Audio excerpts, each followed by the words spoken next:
Here come the holidays and here comes the food.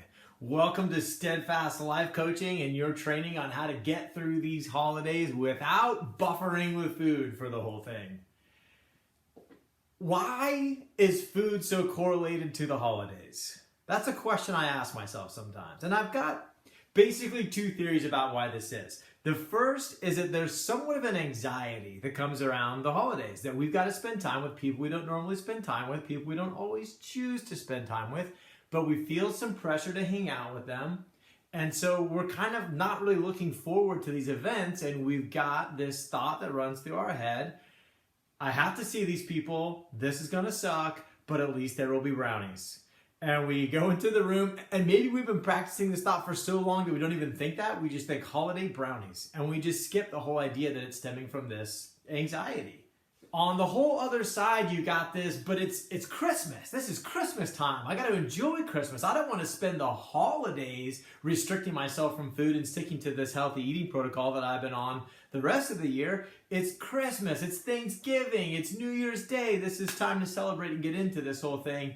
Or maybe you've got the combo approach of the two, and you have been buffering your anxiety with your food for so long, for so many years of your life, that now you just associate the two, and the correlation is that holidays means food, and when I eat enough food or drink enough alcohol, it means that I don't have to feel all the feelings that come up from the anxiety of hanging out with people that I don't want to hang out with, or that I feel like judge me, or I judge them.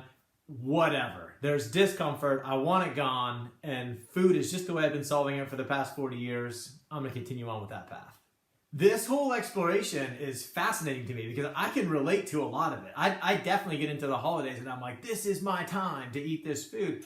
But at the same time, I've had some unique experiences over my life that give me sort of a unique perspective on this. One example is that a family tradition of mine is to compete after we eat on Thanksgiving.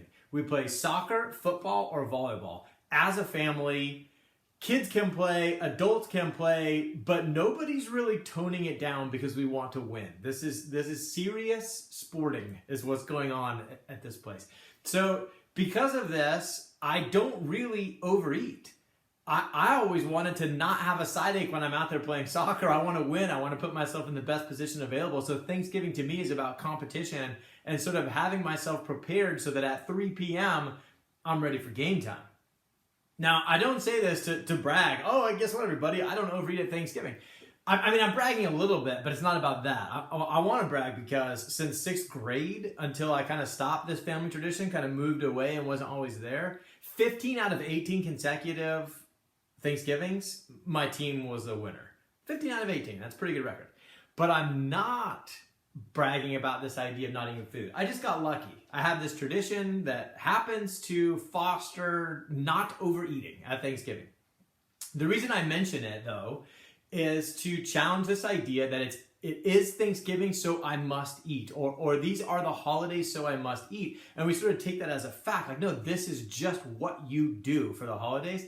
It can't be a fact because I've had a different experience. So the idea that holidays must involve overeating is a thought, and thoughts are optional, which means you're not obligated to them.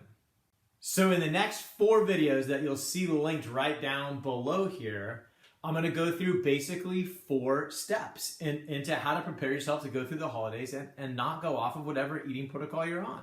And the idea is not to restrict you or not to hold you back. It's just so that you're in charge, so that you do what you want and you don't feel obligated to something outside of you.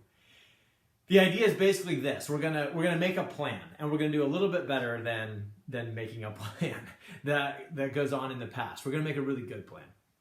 Then we're gonna take a look at 2 really interesting factors of this that are a little bit more revealing about what goes on here at Steadfast Life, diving a little bit deeper into this issue, looking at sort of the expectations that you have of your family and also kind of the places that you are looking to your family to do better so that you can have a better experience. Very closely tied. But we want to talk about, on one hand, where you can take responsibility for the relationships, the connections, those pieces of the holidays that have to do with family, loved ones, friends.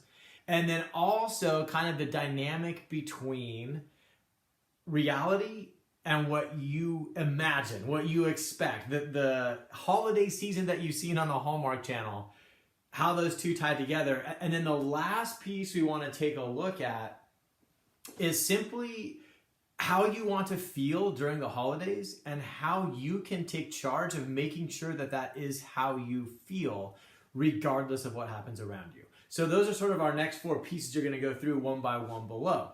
Now, my favorite part is that after I go into depth on those things, Whitney is going to actually jump to the head of the class, and she's going to come alongside you and go through the program. Is she the teacher's pet?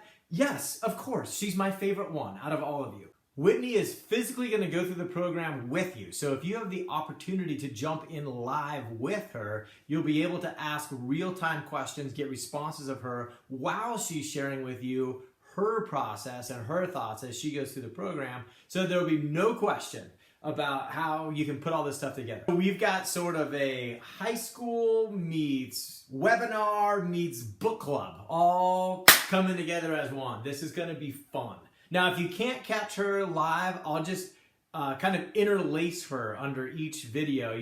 We'll record what, how she goes through it so that you'll be able to see how to do it. It's just that you won't be able to ask questions live if you do it that way.